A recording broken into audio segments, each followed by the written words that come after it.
Let us start by listening to Secretary Cusi.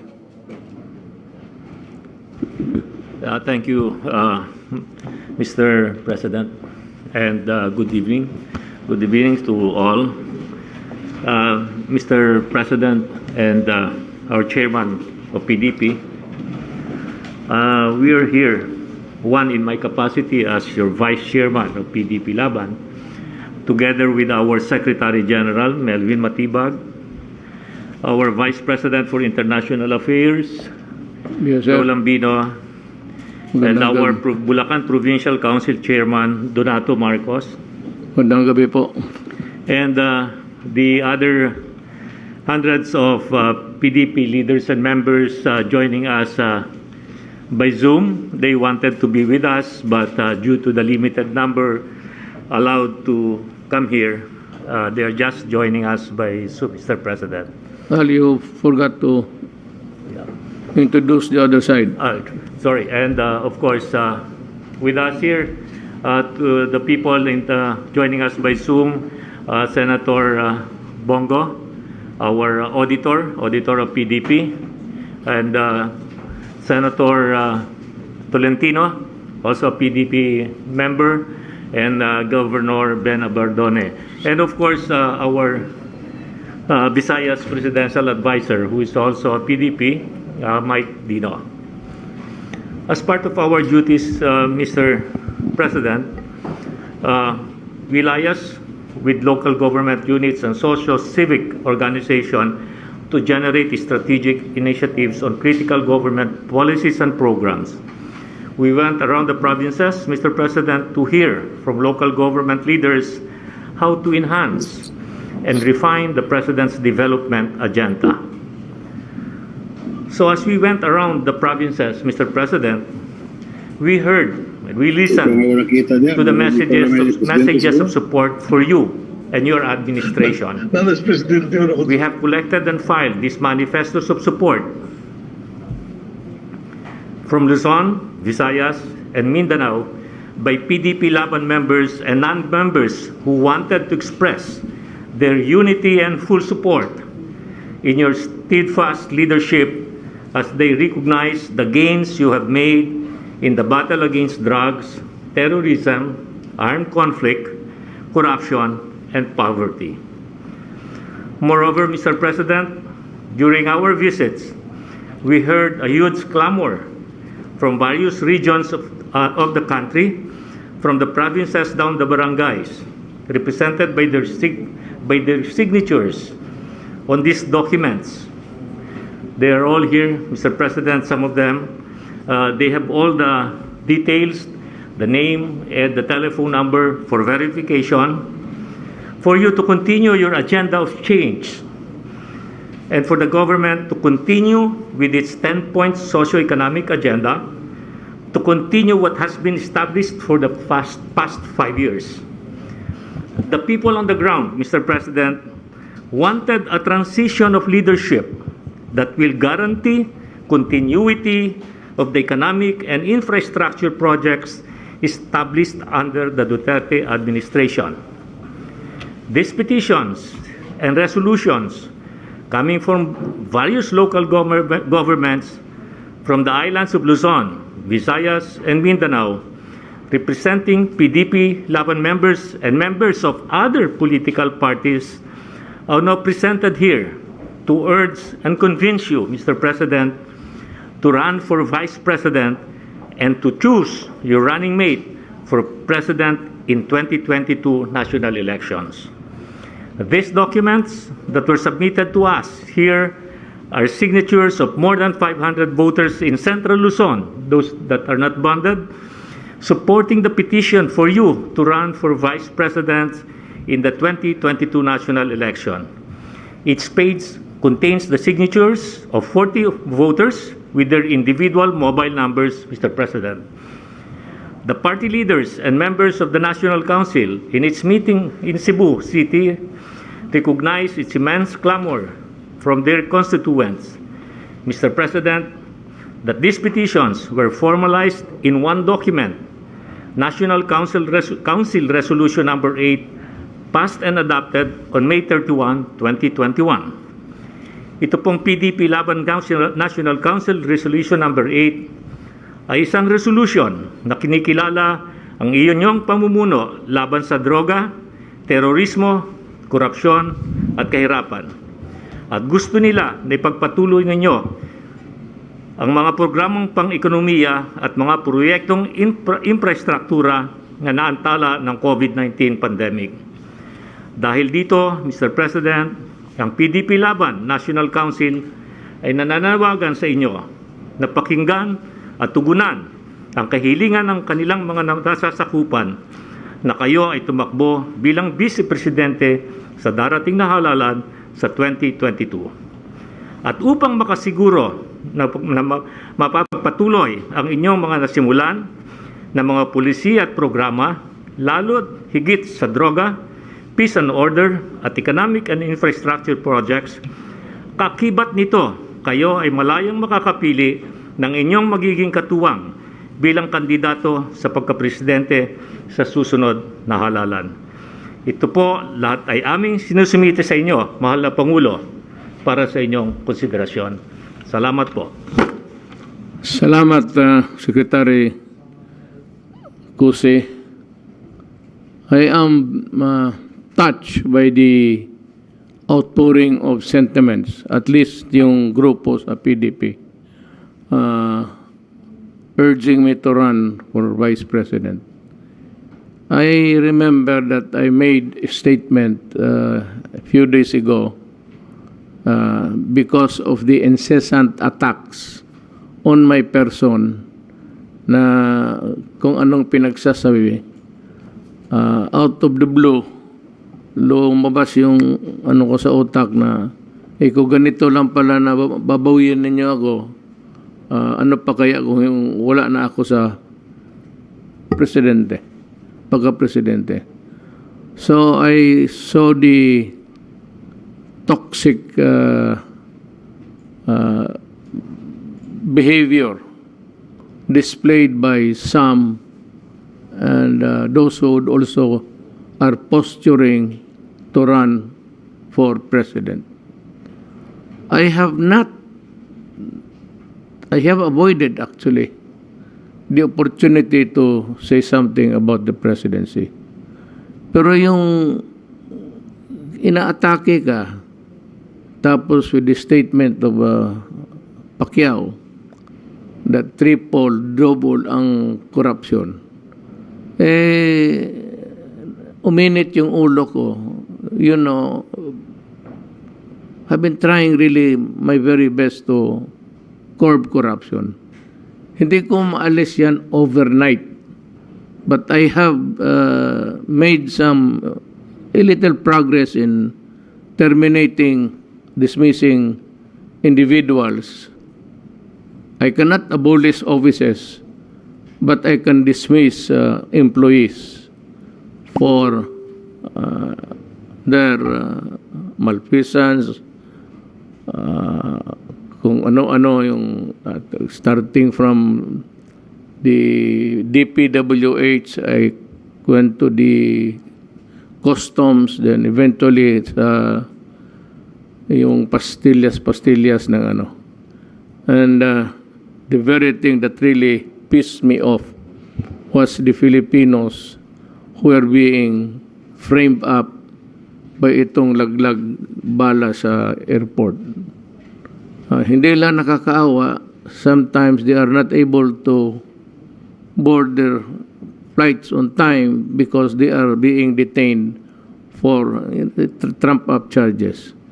You know, hindi ko lang ma-trace, but maybe someday it would be good to assign one investigator to dig itong mga to.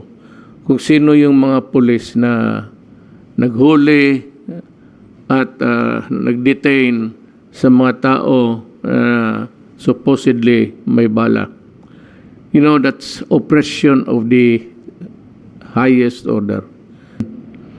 Huwag mo lang galawin ang maliliit na tao kasi sa sitwasyon, in the situation they are now, mahirap na sa kanila. there is plenty of sorrow and agony sa mga taong naghihirap. Hindi ako nagadrama. That is my sentiment. I got it from my father who was governor also. And yun ang ipasa niya sa akin. And that is what Inday has also inherited. Something, no big deal actually. Hindi kami nagyayabang niyan. But yung pagmamalasakit sa kapwa-tao, unfortunately, ito nga si Inday, ito sila Pulong, lumaki na yan na mayor na ako. So, pero kaming pumuntang Mindanao, to find a new space for greener pastures, natikman namin yung kahirapan. Kaya do not, pagka ganun ang kasalanan mo, lalo na maliliit, talagang habulin kita. But, not with the small tao, kasi kawawa eh. Kawawa ng sitwasyon nila. Pumupunta na sila sa labas, magtrabaho, and yet they are detained for something that is a fabrication. Diyan talaga ako galit, sa totoo lang. Even sa Davao, alam ng mga tao. Pag may nagsumbong sa akin na mahirap, na inaano mo, pinupuntahan kita talaga, binubugbog ko sa harap yan sa complainant. Basta maliit na tao pumunta sa akin, kima police, whatever, barangay captain, pagka ginala mo isang mahirap at nakita ko wala namang kasalanan except na you want to assert your superior authority, and at the slightest reason, ang gaan ng kamay mo magbugbog ng tao, talagang pinapatawag kita doon sa ano. Alam ng lahat ng pulis yan, buong Davao. May kwarto just before the washroom. May maliit mo na kwarto na tama-tama, 2 tao lang. Doon ko pinapatay ng bugbog yung mga, sabi ko, nagpapahirap sa tao. And good as any other time to say this, there are many cases of itong demolition. Ganito na lang, if you are the owner of the house and you want to develop it into a commercial something, and tanongin kita how much do you intend to pour into the project, and if you say it's about 50 million, then you can add another 50 just to escape the rigors of trouble. And ako na ang bahala. Ako na ang bigyan ninyo ng munting lupa lang na matirahan. At ako na ang makiusap sa tao. I will take care of, convincing them of the righteousness of your claim. Kasi squatter is a squatter. Huwag na natin dramahin pa. Pero nakakaawa talaga rin. So yan ang ng PDP. When we take our oath, it's left for ang PDP is left-oriented. We are not I'm not a communist. I've never been. Paano ako maging komunista? Piskal ako noon. Tapos vice mayor. But I share the same horizon sa left. Kaya kami nagkaintindihan. That's the reason why wala kaming away sa left na baskin magmurahan kami ni Season. Pababa, wala kaming, there's no dynamics to talk of actually. Nakakapasok kami ng gubat, kapasyal kami. It's because we are friends. Iba yung, kasi hindi na ako sang-ayon sa kanilang armed struggle, kaya nga ako nagpakipag-away na rin sa kanila ngayon. maybe I have lost some of them along the way in friendship, but still, by and large, naintindihan nila ako because ako lang ang nakapagsalita ng Tokatis nila. Because I said, pareho kami na land reform. Hanggang ngayon, hindi ko man lang I do not banner it, but you know, I have about talagang pag nag-occupy yan sila, huwag mo nang just divided equally so that because there maraming mga Pilipino walang lupa. You cannot squat 1 hectare where the others are crowded into a 1/4 hectare na sila lang. Ikaw, usually itong mga professional squatters. I do not like them and they cannot do it to me. You cannot claim any portion larger than the others. Kung anong maibigay ng square meters, yun lang rin ang iyo. But you have to enforce it. Mahirap ko sa national, ang attention ko, ang focus ko sa lahat na bagay na. Pero kung maaari, ganon ang message ko. Talagang hati-hati tayo dito. A little piece of land under the sun. At kayo namang mga professional squatters, you're easily to spot. Alam mo bakit? Maganda kayo magsalita. Pag makikinig ako sa inyo, para akong nakikinig ng isang crusader na wala dito, wala doon.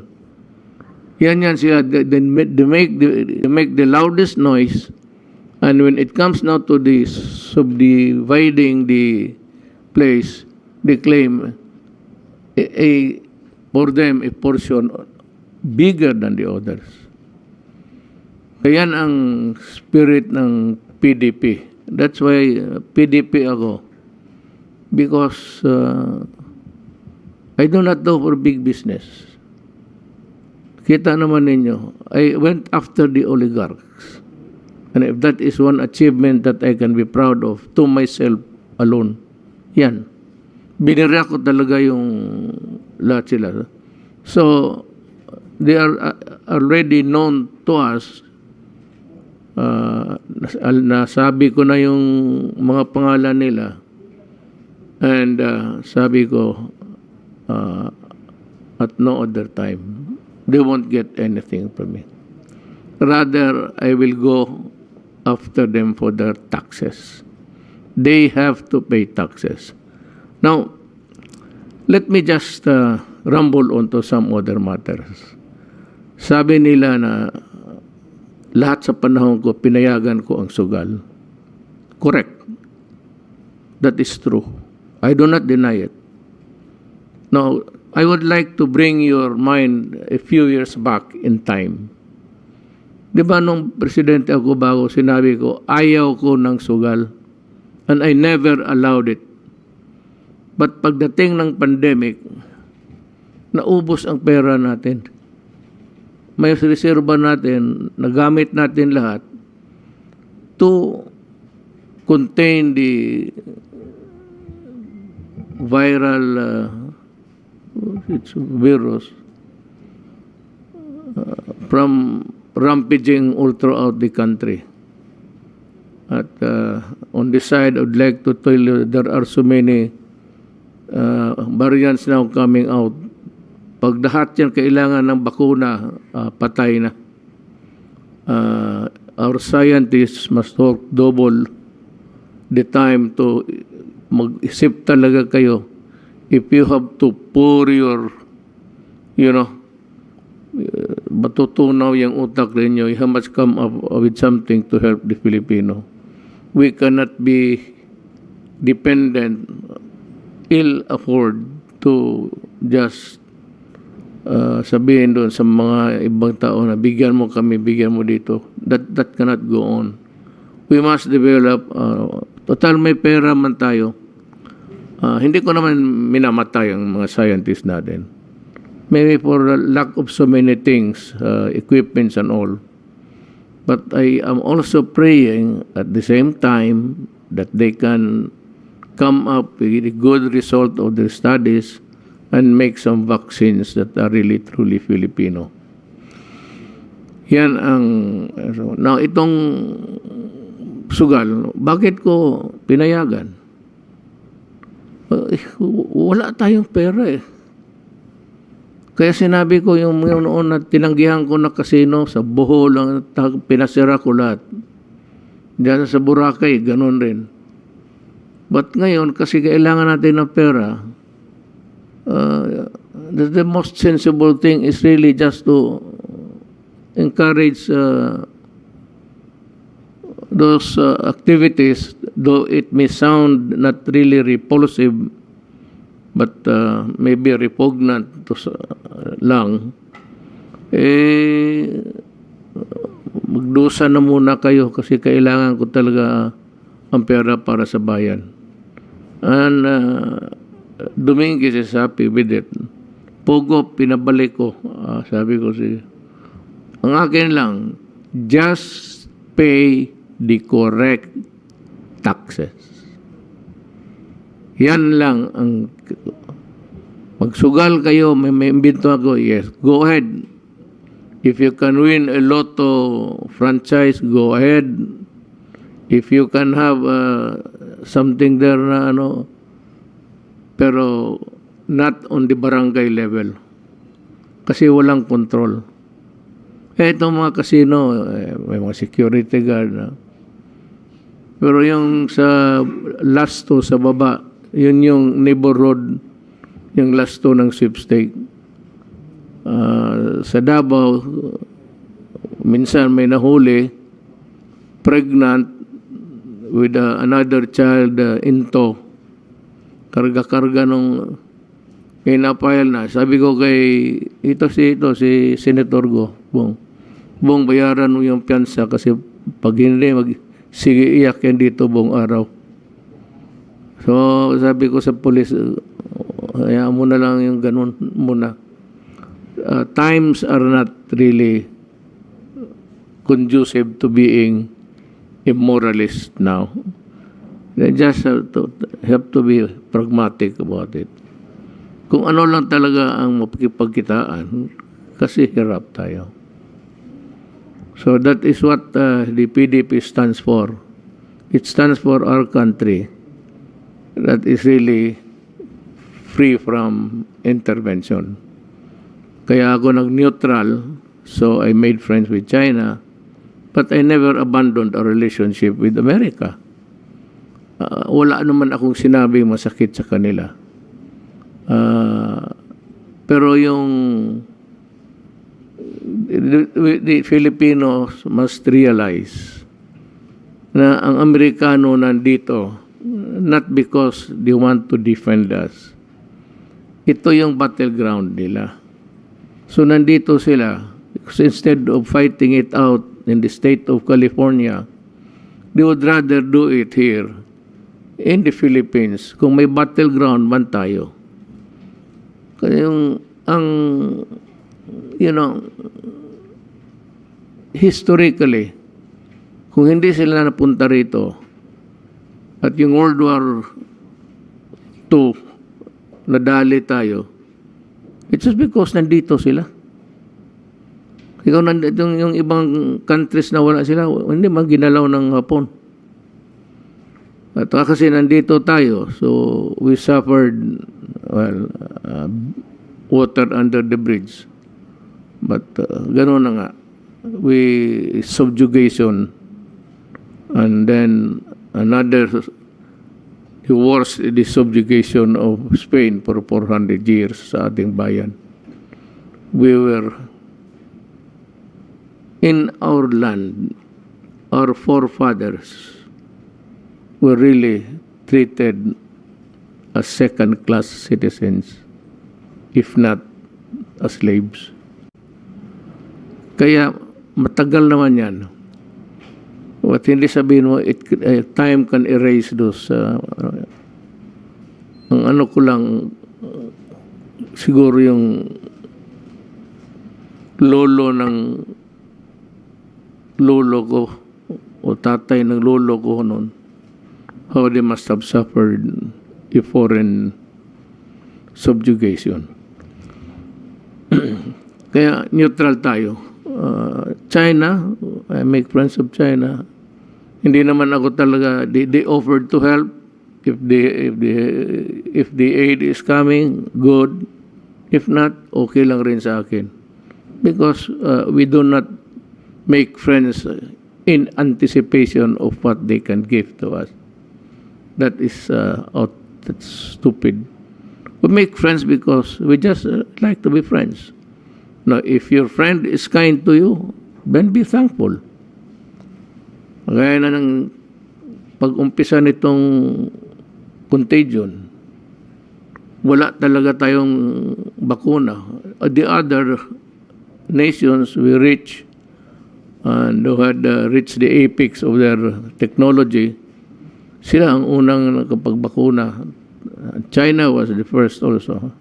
China now is a great nation and it can compare any learning institution in anywhere in the world. Sabi nga nila, yung Massachusetts Institute of Technology, MIT, sabi ng napunta doon sa China, they can compare in parity. Parity is tabla na. So, tinulungan tayo. The first bakuna natin galing sa kanila. Kung hindi ba naman kaibigan yan.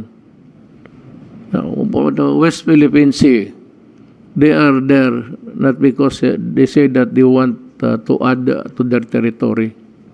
They are there because they say that it's theirs under claim of ownership. We also claim it. But we lost the Scarborough Shore. Ang Scarborough Shore was lost because of the past administration. Trillanes made 16 trips to China the last time after we lost the Scarborough Shore. Yan ang siya yung shuttle Britain. Sila yung nag-usap si the late President Aquino, si Quisha, ito si Albert. Si Quisha naman, bombastic and fumigated against me. Bakit ko daw hindi? Ito gago itong ulol na to. Punta ka daw mangisda ka saan? Hindi lang basta butit na nga. May delineation na nga. No? They allow the Filipinos. They want itong Quisha, pumunta ka doon, kunin mo yung akala niyo gano'n kadali ang desoying ito. Kaya gusto ko siyang paunahin, bigyan ko siya ng uniforme, pati baril, tignan ko kung saan yung your neo-Filipinos. You do not even look a Filipino, shut up. So, itong partido natin stands for really the people. What is our program? We will correct. Wag na tayo magsagi housing. I will not promise kung ako, if I run as Vice President, which you want me to do so, maybe I will. But wag na tayo mag-promise ng mga pabahay lahat. We just address the present agony and sorrow of the Filipino. Kung if they are ordered to go out of the house of the land and their houses are destroyed because they are occupying it illegally, then diyan tayo papasok. We promise, wala akong, what should make PDP proud? I said, I will go for free education. It's a promise ko sa kampanya yan. And I did. Sabi ko, hospital libre na. Andyan yung malasakit. Nego, senator ko. Nandyan na. I promise you, peace and order, law. Hindi mo makontrol ang kriminal eh. Naklase-klase ang kriminal. Sa gutom, sa hirap, o talagang gusto niya maging kriminal talaga. It's being curtailed. Sabi ko sa droga. Sabi ko corruption. Nakita mo naman ninyo. Kayong kasama ko sa gobyerno. You would know. Alam ninyo na basta isang pagkakamali lang. Lalo na sabi ko na permits. Basta regulatory, yan ang pera. Bantay kayo dyan. The less regulation that we can impose upon the people, the better. Many regulations, many signatures needed, and the opportunity for corruption is there. Itong dito sa Manila, I am just taking my time, but pag hindi ako na dito sa Manila, at least nandito si chairman ng MMDA, siya na ang bahala dyan na itong permit, business permit is a very simple thing. The government buys so many computers, more than they can even handle it in their offices. Others buy it because of may mga cut sila dyan. So, baski na sobra-sobra na. And the computer is fast. But the employees are ever so slow. Why? Ayan, pagka-permit, it can be processed in 2 days. Bakit buwanan? Because doon sa maraming table na dadaanan, it's table, upuan niya yan, hanggang magka-almoranas ang mga putang ina. Upo dito, upo doon. It takes time. Then, para madali, yan ang balita ko, thousands para, oh my God. Pareho man tayo, Davao, sino mga napunta ng Davao? Davao is really a beautiful city. It's a big city. It's a sprawling city, actually. Kung sa gabi makita mo, because it's all sodium. Nung mayor ako, sabi ko sodium because the orange light looks very beautiful at night. Landing ka ng gabi, you could see an endless ganon ang Davao. Maganda sa marami ng mayaman because it is a frontier land. Maraming opportunities for business. So ganon. Sa panahon ko, 2 days, 3 days. Sabi ko, pagdating ng 3 days, dapat ang gawain ng mayor is 3 days after, may black book, then wag mo nang ibigay doon sa nag-apply ng permit.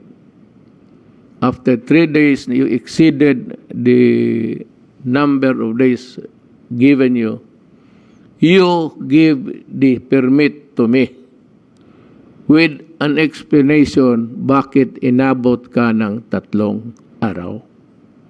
If you cannot explain that, Davao City is huge, the biggest city in the Philippines.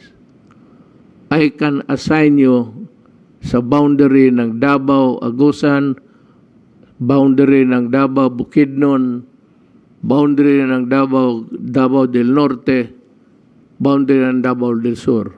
Merong mga opisina doon. Doon ka. Mas productive ka doon kung maglinis ka ng baril sa mga NPA. Yan ang iyong ganon o.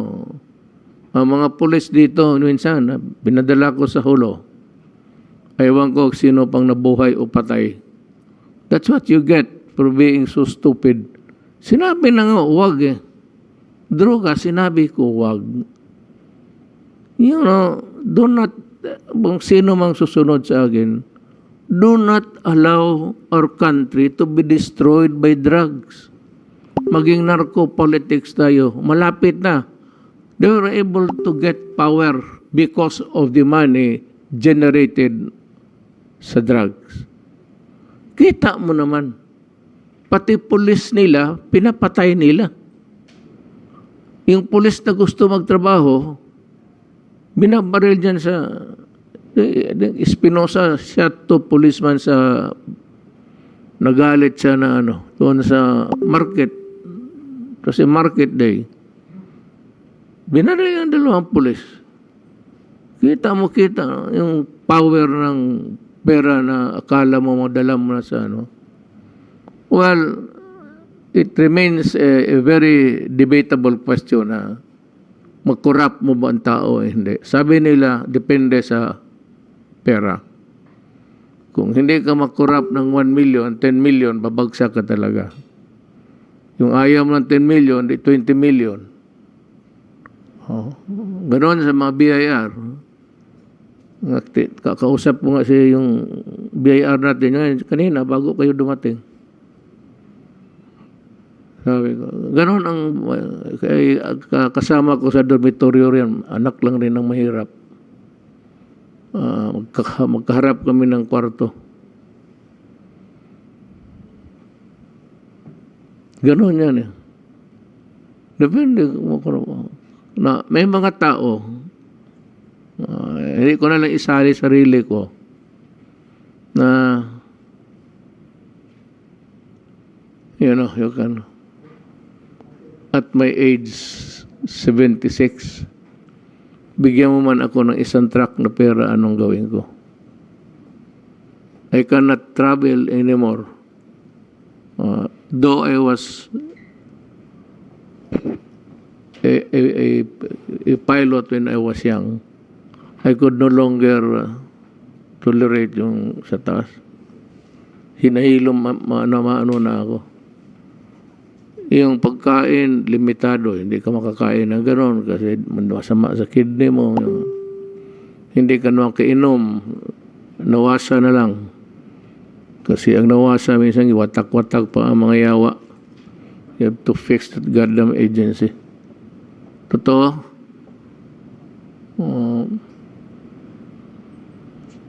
Maski anong pahanap po ng mga tao, may mga gago talaga. Buisit. So yan ang it stands we stand against corruption. We stand for the people. Program of government, we focus on the existing. Yang by the end of 5 years, also 6 years, mayroon ang lahat bahay ng Pilipino. Long range yan. Baka kaya niya. Who knows? Baka kaya niya. Madali man kaya niya mag-isip. Madali mag-isip eh. Ang tulay, madali mag-construct ng tulay. Imaginin mo lang, ang problema, paano paggawa niyang tanginang tulay na yan. Hindi ganun kadali. So, wala tayong promises. Eh kung tatakbo ako vice-presidente, hindi ko kaibigan yung maging presidente, I would be reduced to inutility. Pero somehow, kung nandyan ako, I will find a way to be productive and just see to it that the Filipinos are not really pushed to the wall. Kung ano lang magawa natin. So, alam naman ninyo yung PDP, nandyan naman lahat. We have the long range and the short solutions. Ako, kasi kung magtakbo ako at maawa ang Panginoong Diyos, manalo pa ako. Kung may boboto pa sa akin, kung lahat lang PDP ang boboto lang, tapos wala na tayo. The time to recruit a new breed. We cannot be too presumptuous about these things, you know. Hindi, So, yan ang message ko, tatanggapin ko yan. I need not really read, yung ano ko lang, recover letters. Yes, okay. Mr. President, if I may. Yes. First of all, I'd like to acknowledge some of the people, officers and members of PDP who are present via Zoom.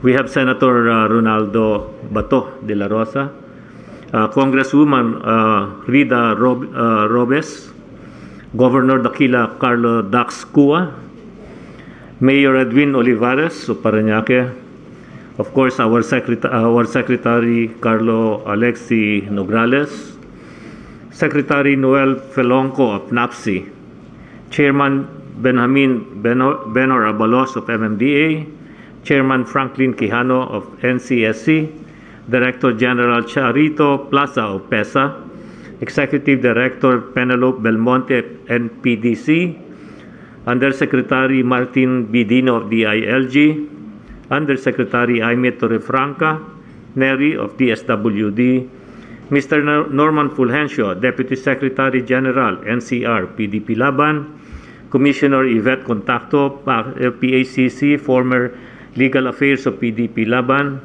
Attorney Tobias Xavier, Deputy Commissioner of BI, Attorney Marie Katrina Nicole Contacto, Youth Affairs, PDP Laban, Mr. Alonso Casaclag of CARP, President PDP Laban, and Attorney Rogelio Bikbik Garcia. And also, Mr. President, Mr. Ruben Canoy sent me an email expressing his support for you to run for Vice President. As we have mentioned earlier, Mr. President, the resolution for you to run for Vice President is not only of PDP, but it also of all other parties, especially when we met in Cebu. So the calling for you to run for President is because of the desire of the people, not only PDP, for the transition of leadership, so that there will be a transition of leadership that will ensure na para po matuloy lang yung programa na sinimulan ninyo sa paglaban sa droga, terorismo, poverty, at katahimikan po dito sa ating bayan. So, yun po ang panawagan ng PDP at sana po, sabi nga namin, sagutin ninyo ng in a positive way para sa ganon matapos na pa rin yung haka-haka pangamba ng iba pong membro. Mr. President, with your permission, I would like to call on our Vice President for International Affairs, Raul Ambino, to also express the sentiments of the people when we went around to meet them. Thank you, Secretary Cusi. Good evening, Mr. President. Magre-report po ako in my capacity as Presidential Advisor for Northern Luzon at Administrator and CEO ng Cagayan Economic Zone Authority. 2 beses po kayo napunta na po doon sa CESA, Mr. President. At sana po this year makapunta po ulit kayo dahil nagbago na po yung itsura po ng CESA. Magmula po nung huli kayo nagpunta po roon. Malapit ko na pong matapos yung pangalawang port doon sa CESA. Bago na po yung port San Vicente, natapos ko na po yon. Investment po ng CESA. Malapit ko na pong matapos yung Port Irene, 400 meters length po yung Port Irene, magiging international seaport na po yon.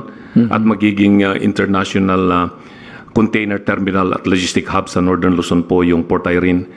Malapit ko na rin pong matapos yung 8 warehouses doon sa Port Irene. At malapit ko na rin pong matapos yung CESA Corporate Center and Commercial Center. Lahat po ito, yung pera po na kinita po ng CESA during my time, magmula po nung pinaupo po nyo ako roon for the last 4 years, ininvest ko po roon ang perang kinita po ng CESA sa improvement po ng ecozone. At na-encourage ko po yung mga investors ng CESA. May git pong 3 billion pesos na po yung infrastructure na tinayo rin po ng mga private investors. Kahit na po panahon po ng pandemic, tuloy-tuloy po yung trabaho po roon. So, we will invite you, Mr. President, to come again to CESA and please inaugurate these infrastructure projects, maybe third quarter this year. Mr. We'll send you the invitation, sir. Yes, gladly. Yung illegal importation sa mga cars, wala na. In-stop ko po lahat ng importation po ng cars. Ang inaalaw ko lang po importation po ron, mga merchandise related po sa construction, build, semento, bakal, yero, construction materials po para makatulong po sa buong Northern Luzon. And in my capacity as Presidential Advisor for Northern Luzon po, umiikot po kami, kausap ang mga LGUs at saka mga line agencies of government. Ang focus po namin, Mr. President, ay yun pong economic development and social services. Gusto po namin makapagtayo ng additional eco-zones doon po sa Northern Luzon. Doon po sa probinsya ng Pangasinan, meron pong pending na eco-zone po sa munisipyo po ng Binalunan. Tapos na po lahat ang papeles, nandito na po sa Office of the President for your signature, yung proclamation. Meron pa pong mga proposals na maliliit na eco-zone sa Ilocos Sur, La Union, Nueva Vizcaya, Nueva Ecija, and other provinces po sa Northern Luzon. Pagdating naman po sa politika po, Mr. President, katulad sinabi ni Secretary Cusi, yung pag-ikot po namin, napunta po kami sa probinsya ng Pangasinan, nakasama rin po ako sa Mindoro and other provinces in the Visayas. Hindi lamang po PDP Laban po yung nananawagan na please consider to run for Vice President in 2022 and to choose kung sino po yung gusto po ninyong running mate to be our candidate for President. Doon po sa Pangasinan, nagkakaisa po yung mga leaders po doon ng mga different political parties in calling for you to run for Vice President in 2022 po.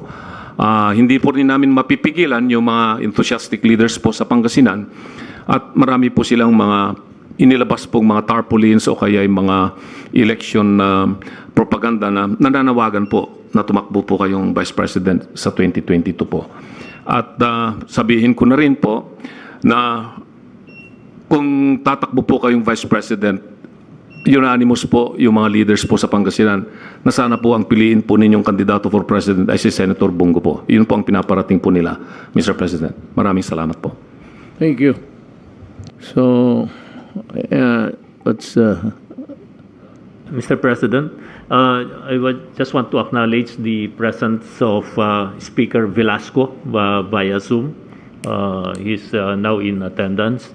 And also, I failed to acknowledge my companion Astra Naik, Pubientel Naik, Membership Committee Chairman. I'm really sorry. I didn't see you. So, and with your permission, Mr. Chairman, Governor Ibardone would like to say something. no, I just want to look at the lady first. Kinakausap ka. Kasi kinakausap ka. Governor Ibardone, sir, might want to say something. Yes. Go ahead, Governor. Magandang gabi po, mahal na Pangulo. At yung mga kasama natin sa partido. Kami po sa mga lokal nandito, si Governor Sacortan and then si Gov Dax Kua. Ramdam na ramdam po namin yung pagbaba ng development sa mga lokal. You can, under your... when you can remove your mask. Quite safe here. Contaminate nila ito bago tayo pumasok. Anyway, to doses na rin po tayo, Ginoong Pangulo. As I was saying po, kami mga lokal po, ramdam na ramdam po namin yung pagbaba ng development under your administration. Ang isang concern po namin, ang malaking issue, in particular sa probinsya po sa lalawigan po ng Eastern Samar at Region 8 for that matter, Mr. President, yung issue ng peace and order insurgency. For more than 50 years, I think everybody knows that Region 8 has been the hotbed of insurgency.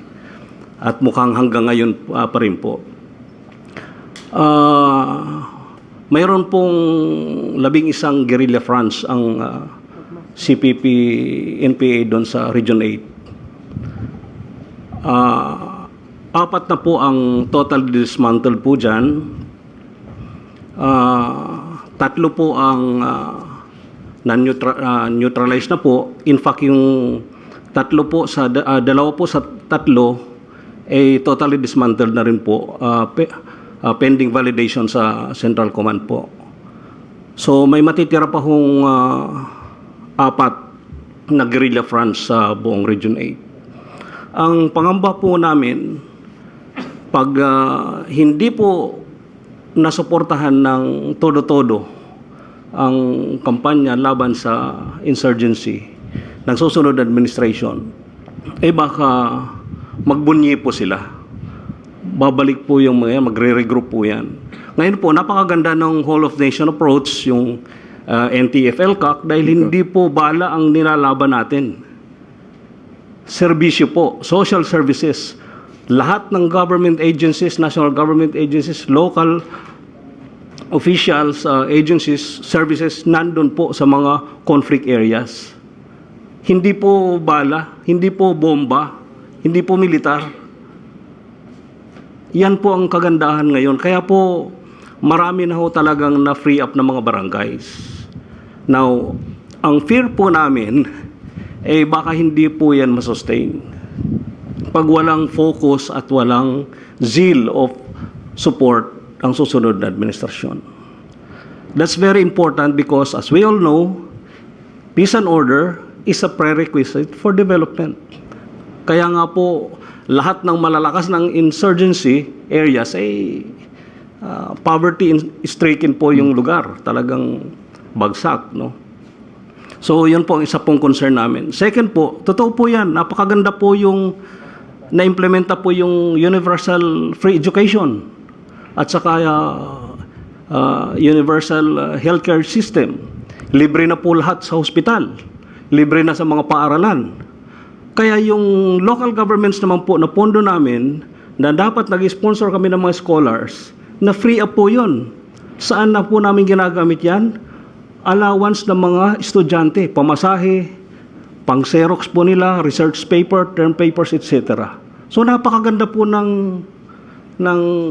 salubungan ng inyong national policy at programa dito naman sa lokal. In the same manner din po sa health.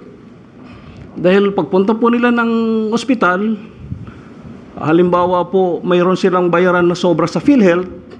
Kung halimbawa po ang cover ng PhilHealth ay bayaran po nila 30,000. Ang covered lang po ng PhilHealth is 15,000. Nandyan po yung malasakit. Kaya pag uwi po nila, wala na po silang babayaran. Kami naman po, dahil hindi na po kami nagpapaluwal, galing sa bulsa ng pambayad sa mga hindi nakakalabas sa ospital, ang pera po namin ginagamit, yung iba, yung bantay mismo ng mga pasyente, ganoong Pangulo, libre yung pagkain. Dapat ang libre lang po yun, yung pasyente, hindi ho ba? Libre na yung pagkain. Pati yung pagmasahin nila pag-uwi sa kanilang tamang tahanan, itong mga pasyente, libre po. Kasi nga ho, na-free up kami ng ng resources. How much more next year, kasi i-implement na po at hindi pa kayo nag-atubili, ipapatupad yung Supreme Court ruling on Mandana's case. Almost 1 trillion po yan na babagsak hanggang sa barangay, mula sa barangay hanggang sa province. Mag-i-increase po ang mga IRA namin by about 40%. Halimbawa po sa Eastern Samar, ang IRA po namin is 1.2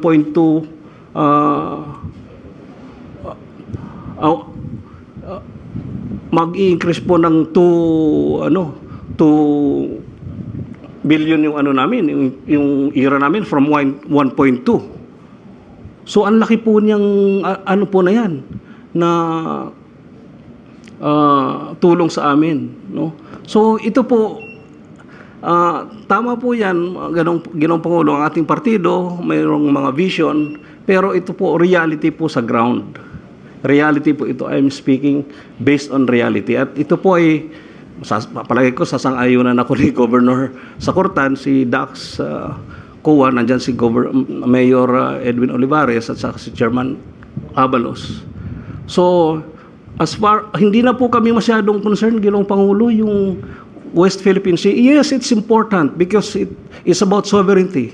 But what is more important to our people, yung laman ng tiyan po at yung kinabukasan nila, yung health nila, yung pag-aaral po nila, yan po ang mahalaga. Ngayon po, because ang focus na po natin, because of the build, alam niyo po, yung mga kalsada po natin hanggang sa interior barangays na po eh. Kasi tapos na po yung mga highways eh. Yung buong Samar Island po, matatapos na po yung circumferential road. So ang mga kalsada po, papuntang barangay na po. Mayroon po ako isang town na dati, by boat po, 6 to 8 hours para makarating ka sa isang town. Nasa gitna po yan between Northern Samar, Western Samar, and Eastern Samar. 6 hours to 8 hours, Ginoong Pangulo. Ngayon po, ongoing yung concreting hanggang dun sa bayan na yun. So how much time do you need now? If completed, it would cut travel by how much? Mga 30 minutes na lang po yun. Less than an hour. Kasi, baylan ho eh. Alam niyo po kasi dati, nasa taas po ng bundok po yan, Ginoong Pangulo, yung town na Maslog. Ang current, syempre, pababa po. So, if you are going there, hirap na hirap po yung bangka. So, titingnan nyo na lang ho yung cost ng transportation cost ng mga copra, agricultural products, mga ganun po. No? And this is not an isolated case, Ginoong Pangulo. Marami po yan. It's all over the country. Na ganyan po, na hanggang doon na sa kasuluk-sulukan yung mga kalsada po natin. Now, ang tanong po yan, masosustain po ba yan after 2022? That's the biggest question. Kaya po kami, tama po yan. Sa Region 8, ako po ay PDP. Ang governor ng Northern Samar, si Edwin Ong, ay NUP. Ang governor ng Western Samar ay NP. Ang governor ng Leyte is PDP. Ang governor ng Southern Leyte is PDP. Ang governor ng Biliran is NP. Multi-party po kami. Pero nagkakaisa po kami to support you. It's not only PDP. Sa Eastern Samar po, lahat po, kami pumira from congressman, governor, vice governor, all the board members, including the 2 ex-officio members, Liga ng Barangay President, PCL President, and all the mayors, plus 1 city mayor, signed the petition in support sa clamor po na tumakbo po kayo. So, Ginoong Pangulo, sa hanay po ng mga lokal, hindi po namin malaman kung sino ang magpapatuloy po talaga niyan kung hindi kayo tatakbo. That's the biggest question sa amin po, Ginoong Pangulo. Yung malasakit po na author na sinabatas po ni Senator Bongo ay kung ang susunod na Pangulo ay hindi pondohan po yan. So back to square one po na naman.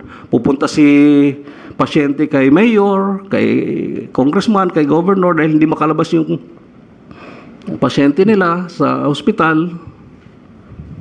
Malaking problema po yan, Ginoong Pangulo. So maybe you should really seriously consider the clamor, Mr. President.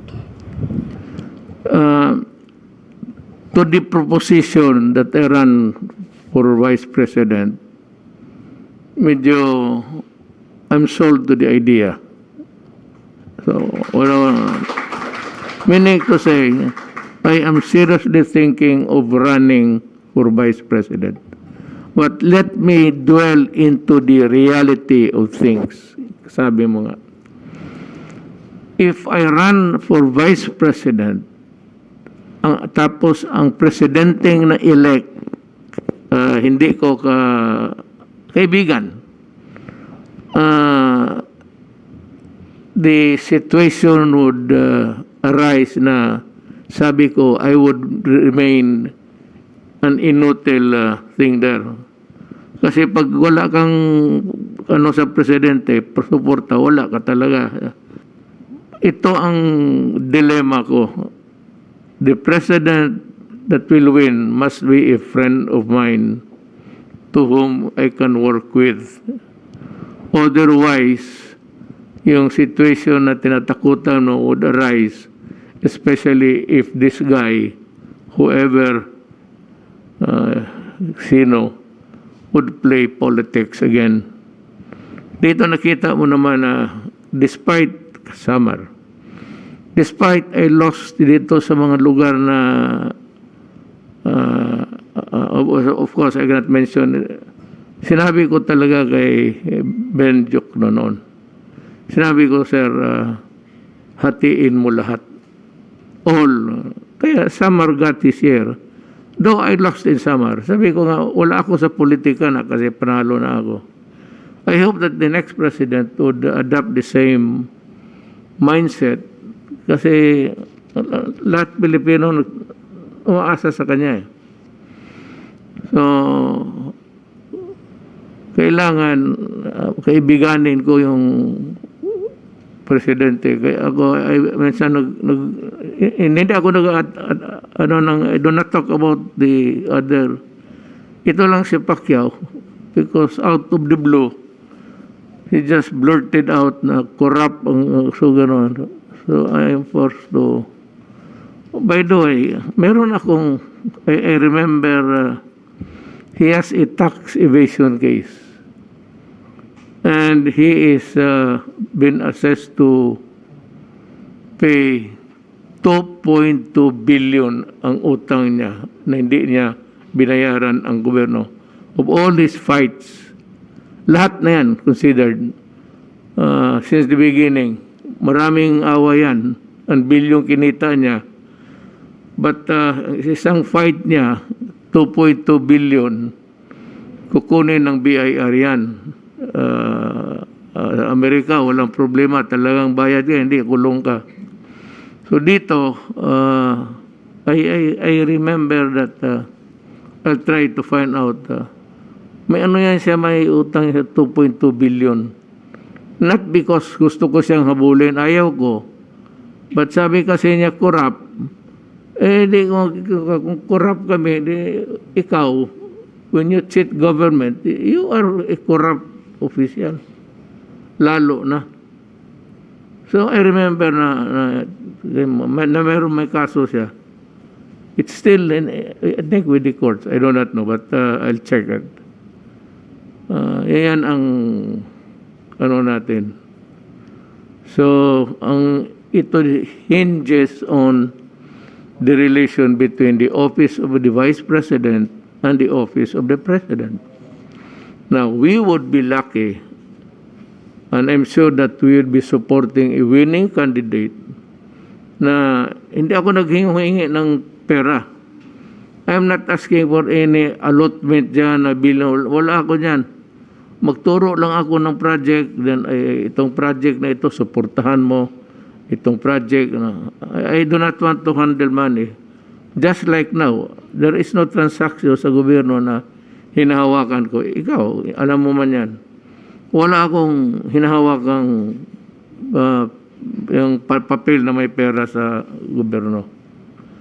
So, kung manalo ang ating presidente, medyo may gana tayo. Siguro, kung manalo rin ako, kung matalo ako, wala na. Retire tayong lahat. But just remind the people of Samar, Governor. I never took it against anybody na natalo ako. Wala ako. Pagkatapos ng election, wala na ako, tahimik na talaga. Kasi tapos na eh. Hinalal ka na ng tao. So, ang gusto ko, yung masustain lang yung projects, yung doable within my term. All of my projects, sinabi ko, do it, complete it, during my term. Baski ako nung mayor ako, nung umalis ako last date, tapos lahat ng project. Talagang it was, well, they made the projection to be sure that this project would end before I step out of the mayorship. Yun lang ang, ito ngayon, sa summer, we have to continue. Alam mo, totoo talaga, may pera. Pag hindi lang sayangan, ang problema kasi yung mga ibang binigyan mo, mga projects, tapos mapupunta sa corruption. Yan ang mahirap. Gaya ng mga yung sa espalto, isang layer lang, parang lipstick ng babae, ilang daanan, ilang halikan lang, wala na. Pudpud na agad yung kulay. Ganon, yung daanan ng wala, parang lipstick nga, tawag ko dyan. So, ang atin is, we can only hope that if ever I'm into this derby, na ang presidente, magkampanya tayo sa presidente talaga. Matulungan natin. Yes. If I may add, Ginoong Pangulo, alam po natin lahat na nasa pandemya po tayo. Yan po ang pinakamalaking problema ng sambayanan. Lahat po tayo takot na magka-COVID at kasakit at baka madisgrasya, hindi ho ba? Ngayon po, napakaganda po ng rollout ng vaccine. Halos nag-aagawan na po magpabakuna, unlike before. Pero yung susunod pong magiging problema natin, paano po natin mapapabangon yung ekonomiya? Kasi po, prior sa pandemic, ang ganda na ng takbuho natin eh. Ang ganda na ng takbuho natin eh. Ay, itong pandemic naman, hindi lang naman tayo, it's a worldwide problem. Tinamaan ho tayo. Now, isa pa rin pong isang problema dyan. Kasi itong vaccination, magtutuloy-tuloy po yan eh. After your term. At saka yung pagbangon ng ekonomiya. Tapos na po yung term ninyo, kailangan bumangon po yan. Now, ang tanong po, yung mga tamang polisiya na inilatag po ninyo ng inyong economic team led by Secretary Dominguez, kaya po masusustain po kaya ng susunod na administrasyon. Yan po ang isang agam-agam ng mga mamamayan. Paano kami babangon? Kami nawalan ng trabaho, nagsara ng negosyo. Anong kinabukasan sa amin? Kung hindi rin ho yan matutukan. Alam mo, napakaganda ng economic team po ninyo eh. The best way is really, the fastest way to do it is for the PDP to look for a viable candidate for the presidency. Now, dito sa, well, in our narratives now, it would seem na makuha lang natin yung continuity or at least the money of the people protektado is that we have a president who would not go into corrupt ways. So, parang sinasabi mo na rin na kailangan natin ng by the way you talk, you would seem to know kung ang presidente vindictivo o walang alam, magpa-practice pa with the present crop of candidates now, baka ang alternative niyan siguro gusto mo si Bongo ang tinutukoy mo. Bongo is ready anytime to basta he being humble, bro. Sige, Bong, magsalita ka. Huwag ka mahiya.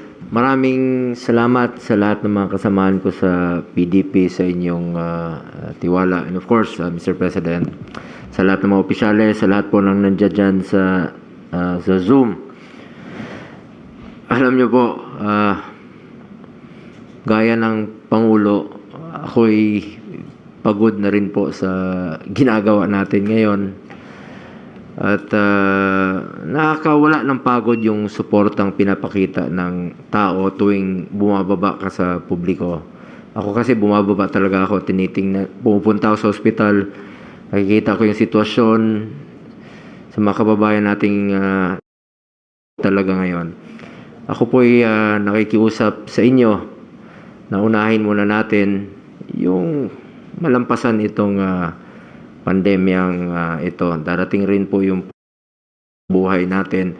Ako lang po, wala akong ambisyon bilang isang Pangulo. Dahil alam ko po mismo yung problema ng isang Pangulo.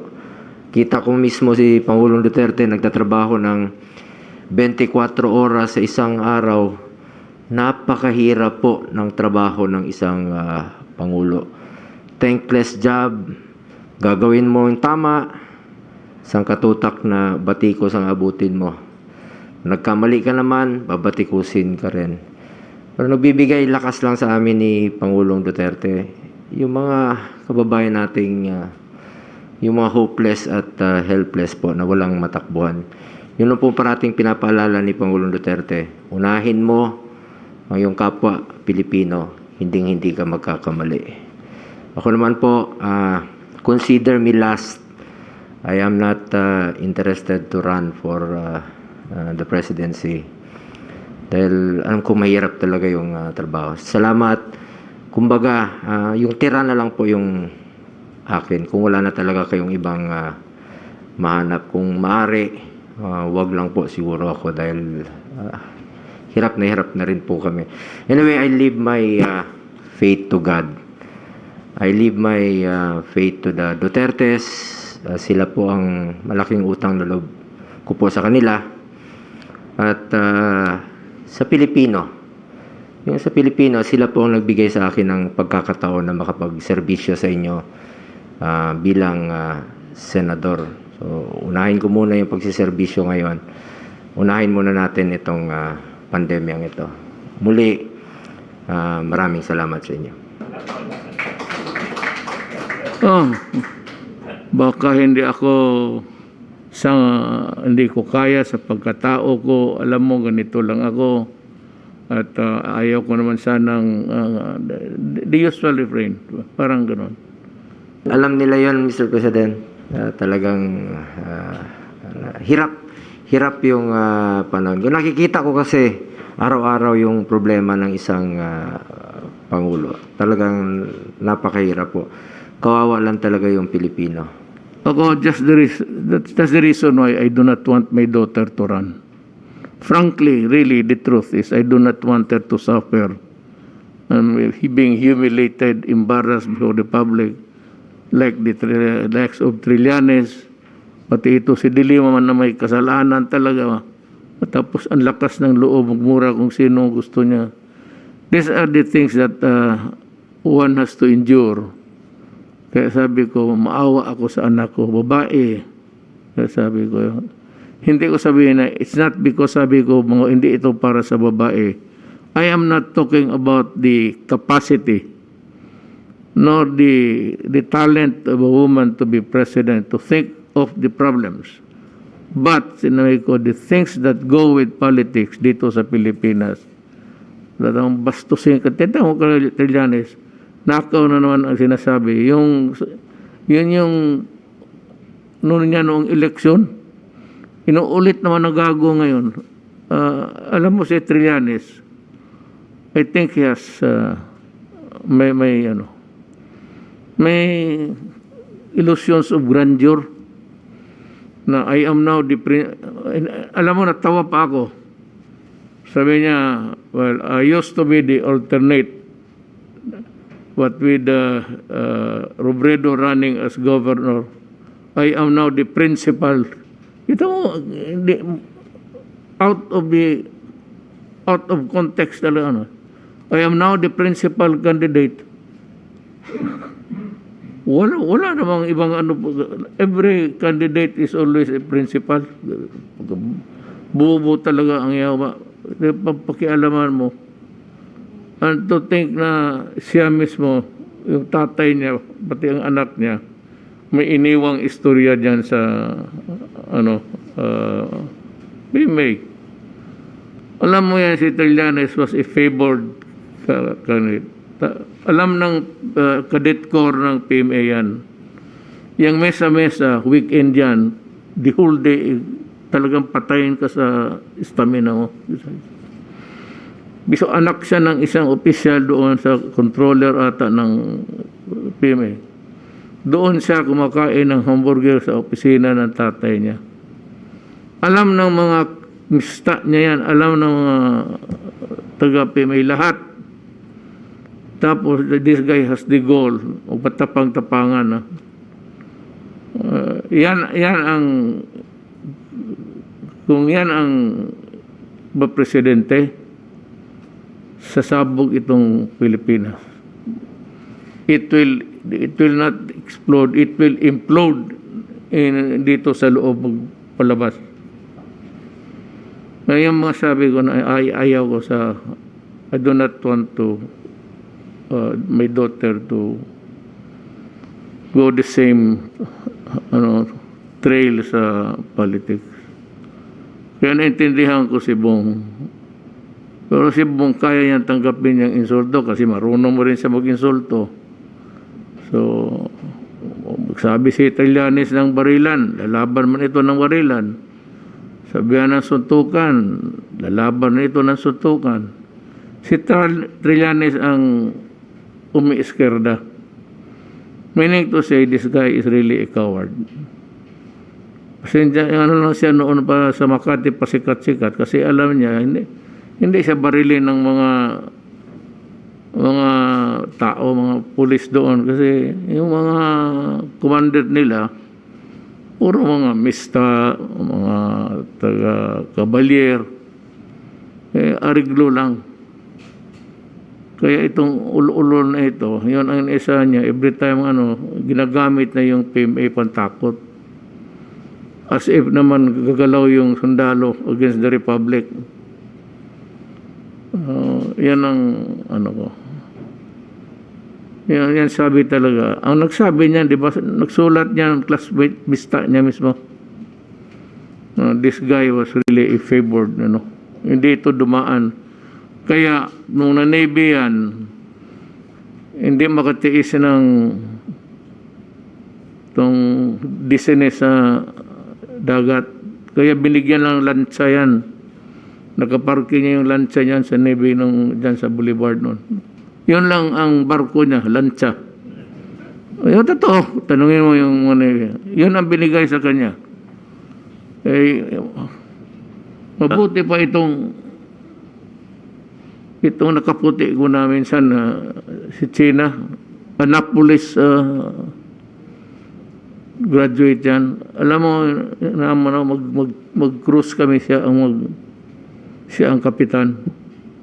Mas mabuti pa yun, mapapalangoy pa niya yung Pangulo na itong Trillanes na ito, ang binigay, lansa. Mr. President? Yes. Governor Sakurtang would like to say something. Yes. Governor? Yes, go ahead, please. Thank you, sir. Magandang gabi sa lahat. Nung malaman ko na pag-uusapan natin dito ay political, masaya ako. Kasi lagi tayo nagkikita-kita tungkol sa BARM. At kung umuwi ako, lagi ako malungkot. Kasi nagdadalawang isip ako kung anong mangyayari. Pero ngayon, narinig ko, tingin ko masaya itong pag-uwi ko. Masayang masaya. Maski umuwi na ako ngayon. Sa totoo lang, sir, natatandaan ninyo, nung mga salita kayo ron, yung talk to the troops, nagsalita kayo roon, Kasi naisip namin, itong ginawa ninyo sa amin, lalong-lalo na sa Sulu, wala pa nakagawa. Nung hiningi ko sa inyo na dahil magawa kayo ng isang division doon, ang hiningi ko sa inyo nung dumating kayo sa Sulu na kung pwede mag-enlist ang mga taga-Sulu. Sila na ang maging sundalo. So pinayagan ninyo kami, sir. Ngayon, nagagawan ang lahat ng tao roon sa mga kabataan doon na magsundalo. In fact, nangangailangan pa ng mga special quota para ma-accommodate yung mga iba. Mayroong mga hindi makapasa, doon sila sa special quota. So, masayang-masaya ang natin, malaking tulong sa mga kababayan natin sa Sulu. At ngayon, gaya na nasabi ni Governor Bardone, ang mga yung natin, strategy natin, ibang-iba ang ating mga kasundaluhan. Kasi ngayon, tumulong na sa kanilang komunidad. So sabi ko, wala tayong katalo-talo pag komunidad ang tumulong. So sa ngayon, halos wala nang Abu Sayyaf. Wala na. Actually, parang wala na. Wala nang kidnap victim kahit isa sa Sulu. Kaya magaling itong mga general natin doon, sina General Binloan, General Gonzales, magagaling. So, sir, ang sabi ko sa inyo, kailangan hindi ito mapabayaan.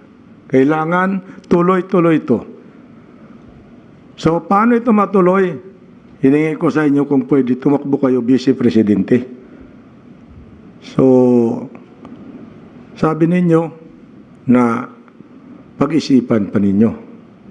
At sabi ko sana na kung wala kang ibang patakbuhin, sabi ko sana si Senator Bongo ang patakbuhin natin Presidente. Kasi, tingnan mo sir, kung sabi ninyo, tsaka tayo mag-practice, kung dyan na, maubos ang panahon mag-practice. Pero itong si Senator Bongo, na sabi ko last meeting natin, si Senator Bongo, kung gising pa kayo, hindi siya pwede matulog. Nakikita namin. At kung gising na kayo, hindi siya pwede natutulog pa.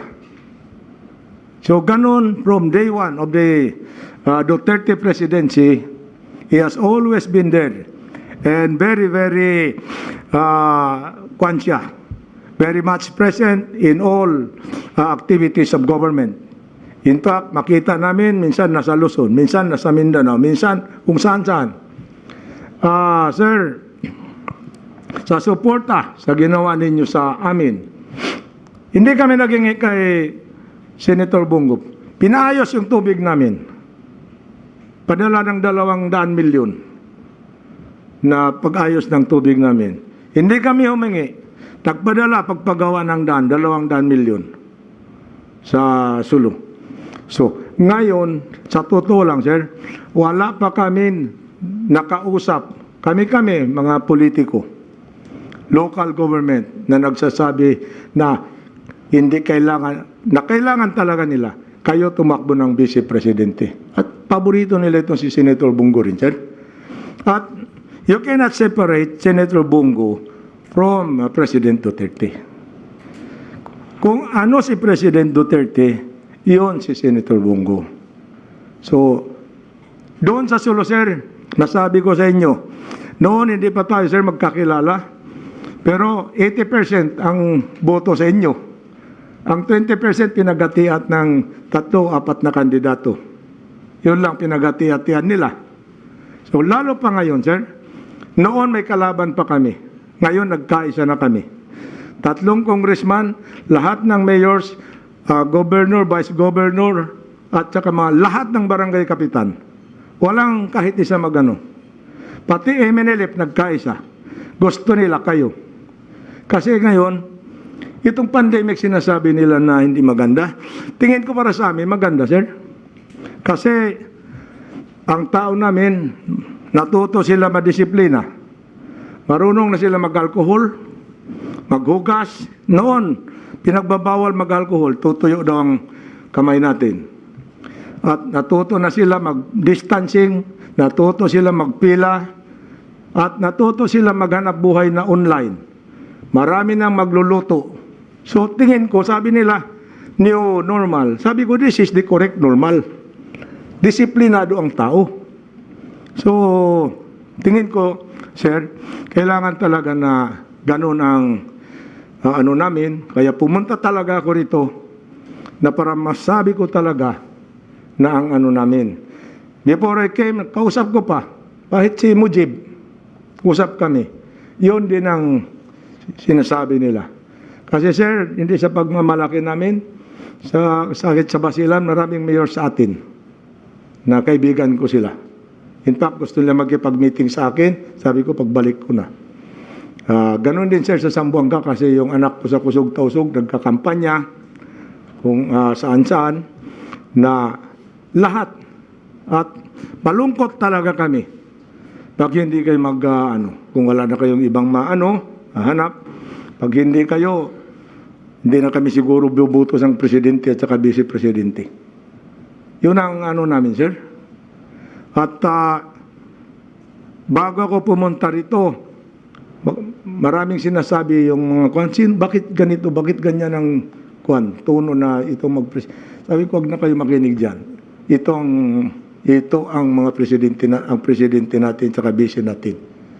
So yun lang sir, papasalamat lang ako sa inyo, papasalamat ako sa mga kasama natin dito na nagkakaisa ang lahat para sa ninyo na sana kayo ay may continuity, kailangan mag-continue ito.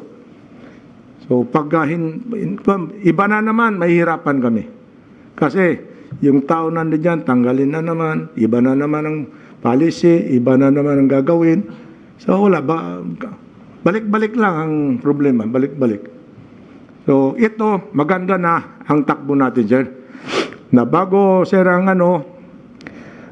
yung mga nangyari doon sa Hulo, yung nahulog yung eroplano, alam ko nandun kayo sa Sambuanga kahapon, para tignan yung mga kasundaluhan natin na sana magawan kami ng another runway, sir. Airport ang hinihingi namin. In fact, kakausap ko si General Gonzales na siyang 12 hours nakuha niya retrieve niya lahat ang mga bangkay saka yung mga wounded, bilis. Kung hindi, maraming mamamatay pa ron kung hindi mabilis ang pagkuha niya ng mga wounded. So, sir, ang hingi namin, kasi ang runway namin is 1,830 meters lamang yan. At ang kwan niya yan, pataas. Kaya mali talaga ang ng kwan kung nag-take off siya ulit.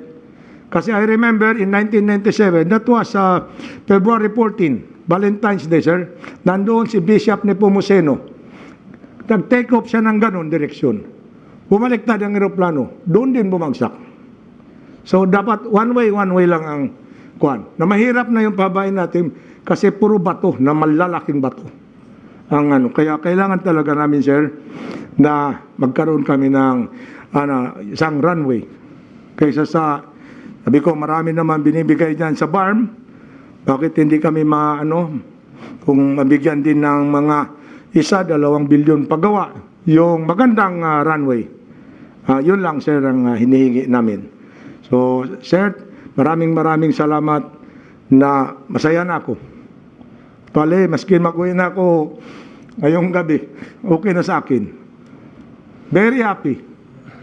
And I'm sure when I go back, I'll talk to our allies, the mayors, 19 mayors, 410 barangay officials, barangay kapitan, and kausap ko rin yung mga si Mujib, kami, nag-uusap-usap kami lahat. So yun, sir, ang masaya na sila, sasabihan ko sila na ito na ang mangyayari. So maraming salamat, sir. Thank you very much, everybody. Sagor, thank you for the kind words.